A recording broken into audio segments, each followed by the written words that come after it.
Hey there folks, and welcome into the Truck King YouTube channel. Today we're looking at this, the all-new 2025 Nissan Armada. Yes, Nissan went back to the drawing board with its full-size SUV, and now here it is, and I can't wait to drive it because Nissan decided to get rid of that V8 in favor of a turbocharged V6. That's something we're seeing all over the industry, and we have to see if it works here. So in this video, I'll show you all the features, I'll show you inside and out, and then we'll go for a drive, talk about the powertrain, and if this thing can really compete with the giants in this segment from Chevy and from Ford. So make sure you stay tuned.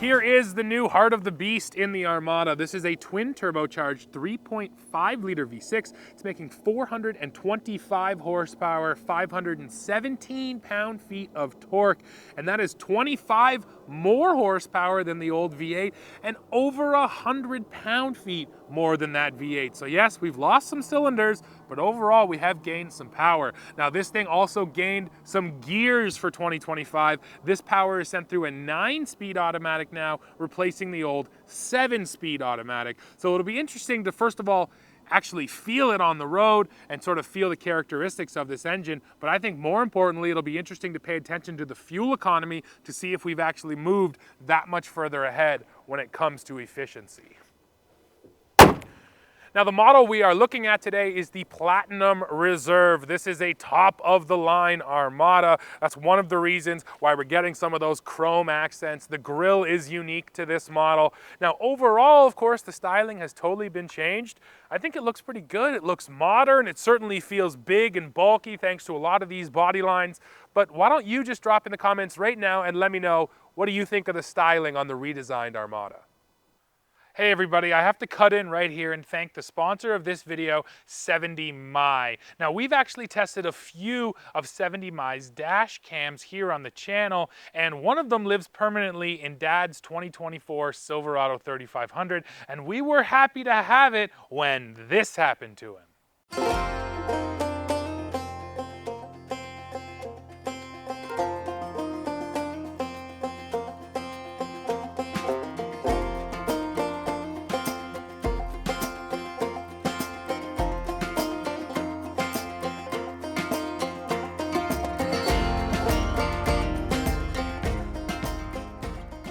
Luckily, in that case, there was no collision, but still, it felt good to have the footage so we could prove exactly what happened. But right now, I want to tell you about a new 70My dash cam that they just sent over, and we just installed it here in my mom's Toyota RAV4, and that is the 4K Omni.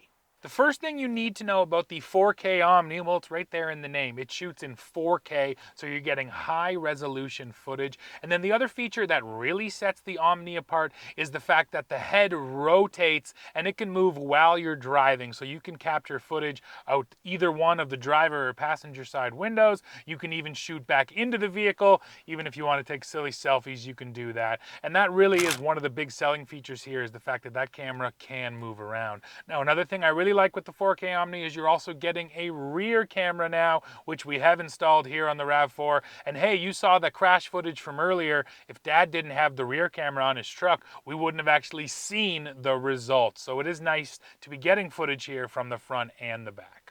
There's loads more features here too. Things like 4G connectivity. So when you hook this thing up with the hardwire kit, you can actually access the footage from these cameras in real time from anywhere that you are using the 70My app on your phone. At night, these cameras are also watching. They're using motion sensing, and if they see something moving around your vehicle, it will start recording footage of it and upload it directly to your phone and send you a notification. And plus, just take a look at the nighttime footage it captures while driving. It's nice and crisp, so you're going to see everything even when you're driving in the dark.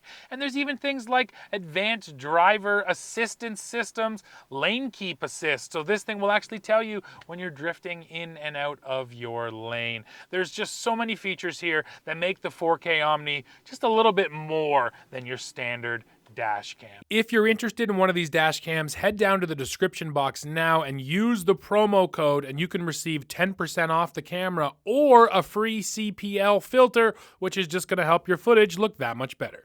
So yeah, make sure you go down in the description right now and find that link, because as we've already demonstrated, having a dash cam can be very important when those crazy situations come about and you want to have proof of exactly what happened. So we appreciate these 70mm dash cams. They've worked well for us and they could probably work well for you too. So make sure you go take a look. Let's take a look at the passenger space now. I always like to start with the baby seat situation. So here in our second row captain's chairs, we have lower latch and top tethers. In the back, there's only one lower latch position. That's over here on the passenger side, but you do get 3 top tethers. So let me climb in. This is listed at 39.2 inches of second row legroom, and it's a ton. I feel totally comfortable back here. My head's not touching, lots of knee room, lots of headroom. So yeah, no problems. This is what the second row of a big SUV should feel like for a full-size adult, which is to say nice and spacious. I'll point out that this seat adjusts quite a few inches, so that's always nice. If you are someone shorter, if you don't need the space, you can pull forward and give your third row passengers more space. So nice to have that flexibility. And then when it comes to amenities here in the second row, I do have full HVAC down here. We do have heated seats here in our second row. We also get USB-C and 12-volt power. And then down here in the center, a couple more USB-Cs and cup holders, which is nice too. And Nissan actually sort of cheats this over passenger side, so then there's still a bit of space to climb through and get into the back. And then, I don't usually say this, but here it's really noticeable. These seats are super comfortable. You can just see this nice stitching. They're really cushy, but also supportive at the same time. Yeah, definitely a fan of these seats. Let's see if the third row is the same. So these second row seats tilt and push forward. I like this because when a seat moves like this, you can keep a baby seat installed. That's a big deal in my world.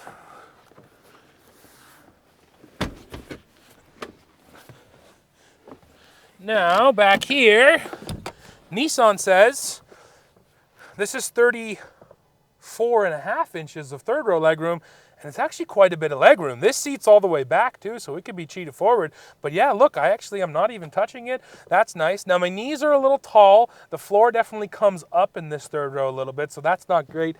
And I would say I have just enough headroom. I'm like not quite hitting the roof, but my hair's rubbing. So if we went over a big enough bump, yeah, I'm going to be smashing into it. Now, I stand at 6'2", so someone a little shorter than me would probably be fine. But yeah, that's the only thing I'm feeling in the third row, actually, really, is that the headroom isn't enough.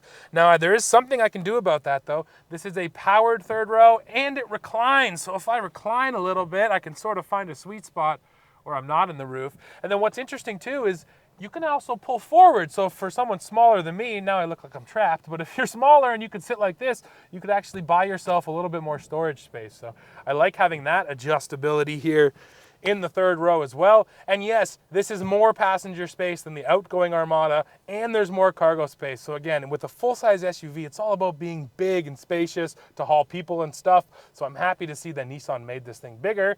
And now let's go out back and I'll show you the cargo space. Now, behind the third row here, Nissan actually says this is 24% larger than the Armada it replaces. It's still not a ton of space. You can see we got a backpack and a couple things in here to give you a sense for how big it is. But yes, when this third row is in use, you're not getting a massive storage. But of course, we can fold these down. And once you go ahead and fold them down, you do unlock quite a bit of storage. And pay attention that they are 60/40. So if you did have to have one passenger back here in the third, but then you had a lot of stuff to bring, you could do that as well. So yeah, always love to see the powered seats and just having that storage flexibility. Now real quick, I'll just take a peek at what is under here. Oh yeah, another little storage bin too underneath the floor. I like that. That's gonna pop out to reveal some tools. So if you do have to change a tire, you can get to it. So nice to have the underfloor storage. Finally, I like seeing how many D-rings Nissan has put back here. There's all these different rings in the floor and in the wall, so if you need to actually tie something down, you can. And we're also getting a plug in the back with 150 watts. So you know what? Yeah, not a ton of space back here when you're using the third row, but lots of different flexible options to make sure that whatever configuration of people and stuff you need to bring, you can probably fit it in here. Now, just before we head out for a drive, I want to show you guys the camera system here in this Armada, and it does have quite a few views. So first of all, we'll put it in reverse.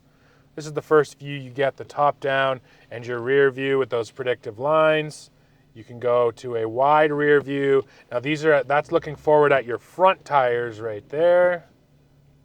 And then that's the proper wide rear view, and yeah, that is quite a bit wider than what the other camera offered. And then you have a zoom in, that's going to be onto your hitch ball. So then I'll put it in drive, and you can see the other suite of cameras. So of course now you have a front view and the front top down. You get the front with the tires on the sides, the front wide view. Now this is a neat one. There is an underbody view here. And you can see my front tires also adjust. Now it's saying not live because what it's doing is essentially taking the image just in front of the vehicle and then superimposing it down below. So it's not a live look at what's underneath you, it's just a good sense.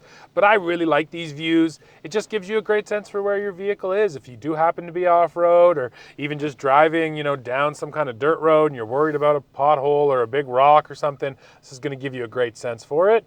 And then finally, probably the coolest view here is this 3D view because you can actually go all the way around your vehicle.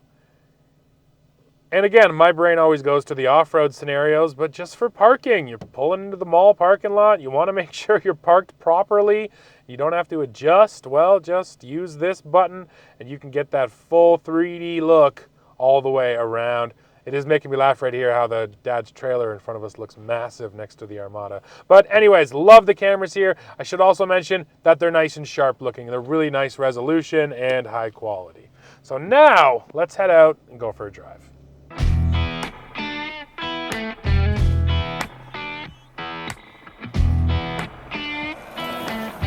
And now folks, we're out here for a drive. I got Dad behind the wheel. We're here to stand still. Let's feel the power, Dad. Floor it. Ooh! Holy crap. That hits hard. It's the shifts, really. Very aggressive shifts. Nice. All well, right. Yeah, I definitely felt really good. Hit hard off the line. You know what? Just power-wise, I don't say you're missing the V8 at all. It didn't sound as good, and the 5.6 did sound really good. You always got to preface that. But yeah, man, I didn't even feel that much like turbo lag. It felt like it just hit and kept going and going. No, it just pulled and pulled, and like I said, particularly after the first couple of beats, the shifts were really aggressive. Yeah. Right up at around 5,500 RPM. New 9-speed automatic as well, so that definitely plays a role. But yeah, power feels good, and that's what you want out of your top trim, ultra luxury, huge SUV. Right. You don't want to feel like you're getting cheated for power, and I don't think you'll feel like that at all in here. All right, so for those of you who are looking for a fast getaway vehicle, keep that in mind. Yeah, because you can haul a lot of stuff in the back too. So power feels solid. How about driving dynamics, Dad? Because this thing, you know, 4-corner air suspension. It's also adaptive dampers all the way around, so it's also, you know, constantly adjusting. And in my time driving it, what I felt is actually, it's not too stiff, but it feels tight. And you know, again, you have this sense for a big SUV, it might feel kind of wallowy. It might feel like it's kind of leaning through the corners. I felt like it actually felt, yeah, pretty tight, and like it handles half decently going around a corner. What do you feel behind the wheel? I'm feeling that tight is a good word. At the same time, it's nicely balanced. Yeah, sometimes manufacturers confuse comfortable with wallowing. Right. You know, that kind of, you know, here we look at the drunken dog kind of thing. But yeah, riding on a boat. yeah, this is actually, it's sucking up the bumps. It's cruising nicely. But at the same time, the second you give it an input, it's right there. Yeah. So no, you know what? I think they've got a real nice mix here. Yeah, agreed. And this is the advantage of having these active suspension systems. Is more and more so we're getting, you know, the best of both worlds. You can get that tight feeling out of your big heavy SUV, but that doesn't then mean it's uncomfortable or too stiff, and that's what's at work here for sure. So we've established we definitely like the way this thing drives. Now, going from the V8 to the V6 generally is thought of as an economical move, right? It's going to save you some fuel. And according to the EPA, that is true here. This 2025 Armada gets rated 2 miles per gallon better than the 2024 with the V8. And keep in mind, that's 2 miles per gallon better, but also more horsepower and quite a bit more torque. So, you know, this is, once again, talking best of both worlds. Nissan's trying to give us everything, and now we will report our real-world fuel economy number when we're done our drive today, but I just wanted to get that out there. Yeah, according to the EPA numbers, this thing is also going to save you at the fuel pump. And now I think we should just touch on the fact that this Armada is fully redesigned for 2025, because when I mentioned that to Dad, he said, well, obviously, Nissan thought this was important enough to do that, and we know Nissan is not in the best way financially right now. They don't have loads of money to be tossing at all kinds of vehicles. So yeah, I think it is a bit of a statement, right? That they did come along and fully redesign this, new powertrain, new transmission, new frame. It's a bit bigger, all kinds of new technology. Yeah, they obviously think this segment's important, right? Well, they absolutely do because, you know, let's face it, they've pretty much dropped out of the truck market. Sure. You know, their commercial vans are gone. The Titan is gone. Yeah, it's just Frontier. And it's just Frontier. And Frontier kind of stands off on its own. It's a unique case. And frankly, if they just wanted to keep getting a few sales over here in Armada, they didn't need to change a thing. Right. Because in the same way that Frontier the last time went 17 years before it was redesigned, they could have got another 10 years out of this. So that's what you were saying, which is, so when I see a company dump a lot of money into a particular model, it means they truly believe they will get a return. So they're either watching these sales and saying they're improving, or they certainly have hopes to conquest from other people. Mm-hmm. And when you look at the large SUV market, when you look at the GM owns, you know, probably more than 80% of it. Yeah, if you're that guy and says, I want to steal sales, well then, you know, GM is a pretty fat target. You can get in there and hopefully carve out some of those sales. Right, and I think one of the most important things they did was make it bigger. You know what? It's a big SUV, so just you got to embrace that, and that's what you want. You don't want to get in here and feel like you're ever being squeezed, and I think they did that. And I should also mention that's what General Motors did too. The last time they redesigned their full-size SUVs, they just made them bigger. So Nissan was obviously paying attention, so they also stretched it out, more cargo, more legroom, and then Dad, packed with technology, some really cool technologies too that I want to go over with you. The first one, which I think should have happened 10 years ago, but that's regardless, is built-in dash cameras. We have a front dash cam, a rear dash cam, and an interior dash cam right up here in front of me as the passenger. So yeah, this thing is going to shoot all that footage for you. You can access it off of an app on your phone, or you can actually pull an SD card and grab it that way. But this just makes sense to me as someone who's now installed a bunch of, you know, third-party dash cameras. It can be weird to install them. They get in the way. You got to run the wiring up through your headliner. It's so much easier when it's all integrated. It doesn't look bad. Yeah, this is, to me, it's a no-brainer, and I'm super happy to see those built-in dash cams, right? It's a smart thing to do, and honestly, I think it's just leading the parade, because eventually all manufacturers will have factory-installed dash cams. 100%. Yeah. YouTube is littered with dash cam footage. Sure. And if you've ever had a situation where you did get an accident on camera, like, that's it. All your worries are over, man. There's no arguing. There's no complaining. There's no he's lying. Right. There's the video. Yeah. So, and more people are getting to that point. Yep, makes sense, and nice that they built it in.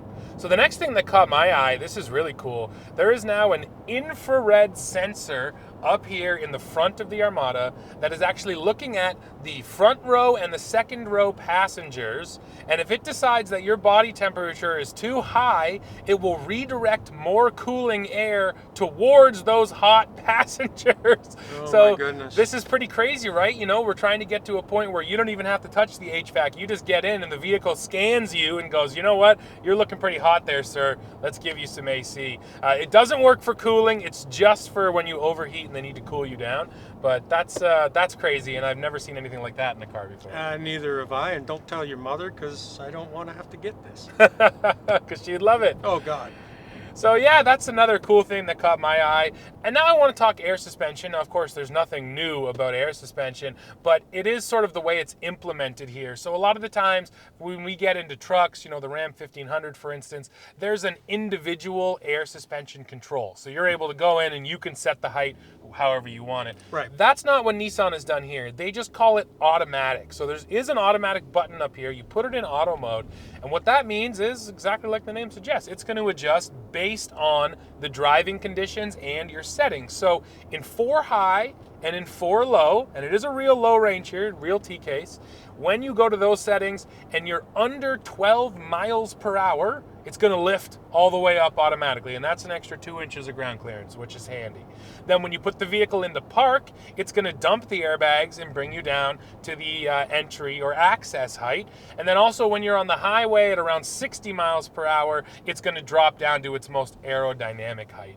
And you know what, Dad? If it was an off-road vehicle, I think I would complain about that. I like to have control of it individually. But in a vehicle like this, I think that's what people want. They don't want to have to think about it. They just want the vehicle to do the best thing with the air suspension in a given scenario. So in the terms of a luxury product, I think that's actually a smart way to implement it. You're taking the choice away from the driver, but in the right way, because the truth is most people, they forget to lift the vehicle right up until they start getting stuck. Right.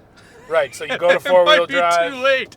Exactly. Now, there is one way to control it manually, but it's only at the back. Once you open the hatch, there's actually buttons back there. The idea being that if you're loading a bunch of heavy stuff in, you can dump those airbags and, you know, buy yourself a couple of inches to make it easier.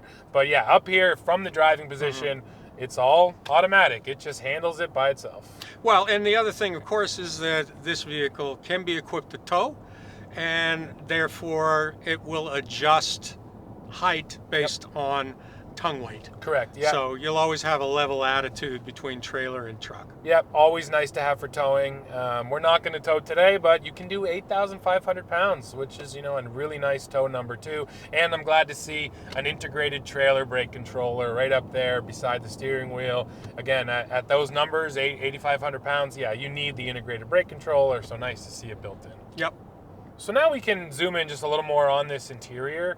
I know I already talked about technology, so obviously I have to mention the screens because they're huge. It's dual 14-inch screens here, Dad. So yeah, you got a lot of screen up there. They're separated by just a little thin black bar, so it's not one big unit. It does come across as 2 displays. I can say it's a little overwhelming when you first get in here. The amount of menus that are in the screens, the amount of different things you can control in the screens. Same goes for the controls on the steering wheel. Now, this is one of those complaints where any vehicle you purchase, over time, you're going to get used to it. You're going to learn where the things are that you need. You're going to set it up the way you want it. So I'm not sure it's totally legit to say it's, you know, too confusing. But even as new vehicles go, and we're in new vehicles all the time, this one does feel a tick more just, yeah, confusing and really, really busy with options. And now, one thing that is cool, though, is on those controls on your steering wheel, Dad, you can control the screen in front of you. And then if you hit a little button, you actually move the controls over to control this screen, so you can tell it which one you want to do. That, I think, makes a lot of sense. If you're giving us a super busy, distracting screen display, let me control it all from the steering wheel. So that was the one thing I like to see sort of, obviously someone said, this is a little bit much, let's give them another way to do it that doesn't require you touching the screen. And then I know you brought this up, buttons. They still didn't move away from a bunch of actual physical buttons, right? Yeah, and actually when you look at the buttons, and this is what I noticed first, is that the stuff that you're going to want to be, you know, touching constantly. Yeah, HVAC. Like HVAC is it's all right here, right, and it is real buttons. The heated steering wheel button is right there, which I touch constantly. Sure. But past that, yeah, you got 2 stocks back here. You've got roller balls and keypads on both sides. It's busy. Yeah. It is definitely busy. Yeah, and I'll actually even bring this screen up. For example, here's your HVAC screen. Just for me to figure this screen out, it took a second just to like actually look at all these things, where they're laid out. And once again, I know you'd get used to it, but that's why I like, give me the physical buttons. This is very similar to what you've always seen. And so, yeah, you don't need to learn something new all the time either, which is nice. So a lot going on with the technology, no doubt. but it does also seem to work pretty well. The screens look really nice. I think they look nice and crisp. And yeah, nice to have so many controls over so many different features. Yep. So we're almost at the end of this one. I think now I need to spit out the price. That's very important. So here in our top trim Armada Platinum Reserve in Canada, the vehicle you see here is selling for $108,000, which, you know, is quite expensive. But when I read that number, I actually thought it was going to be a bit more. Now, I'm not going to say it's a bargain. It's definitely a lot of money. But that's not crazy when you look at the competition. You know, this doesn't feel that far off from an Escalade, right? In terms of the level of luxury you're getting. And an Escalade can be 120, 130 grand easy here in Canada. So I actually think at the top end luxury end of things, yeah, maybe you're getting a bit of value built in here. And overall, that's all my brain keeps going is why would I buy this over a Tahoe, a Yukon, an Expedition, or an Escalade? And that's, I think, my answer is the amount of luxury. The way it feels on the road is definitely really nice too, having that air suspension. And then yeah, if you do want to save a little bit of fuel, General Motors still leans heavily on those big V8s. This twin turbo V6 will probably save you at the gas pump a little bit. Now mind you, if you're asking me, I think the 3-liter diesel is probably the best choice in a full-size SUV, but that's besides the point. This gas to gas is going to save you some fuel compared to those big V8s at GM. And I should mention now the number we're actually getting, we've been getting roughly 13 liters per 100 kilometers out of this thing. That's right around 17 miles per gallon, which is exactly what the EPA rated it at. So yeah, we seem to confirm the EPA number. And again, for a big, heavy, beastly SUV, that doesn't feel too bad. So yeah, technology, the way it drives, and then saving a bit of fuel, I think it does have some advantages when you look at it compared to the whole fleet of GM full-size SUVs. And for that reason, and the fact that they have made sure that there's not a single gadget that you're going to miss by going with, say, the GM guys. They got it all in here. Right. Everything. And even though you've done a good job of describing fuel economy, my feeling always is that at this price point, people are a little less inclined to care about that. But they do care about their luxuries and the various little doodads, like your massaging seats. Sure. Yeah, I've been getting a massage this whole time. And that may very well be the tipping point, because oftentimes when you're buying at this price point, it's one of those small items that somebody goes, damn, that's cool, I want it, buy it, moving on. Yep, and it feels like it's all here. Well, folks, we have arrived at the end of this one. Now, after driving this new Armada, truly it feels like Nissan spared no expense with this redesign, from the new powertrain to the suspension to the interior space and features. It's all here. So yes, with all of that in mind, I really do believe that this Armada could take a bigger chunk of that full-size SUV market. Now, of course, though, I want to hear from you. So why don't you drop in the comments, let me know what you think of this redesigned Nissan Armada, of the new powertrain, of everything you've seen in this video. And then, of course, while you're down below, please hit that like button, hit that subscribe button, hit join to become a member of Truck King, and then come right back here to the channel to see what we're testing next. See ya.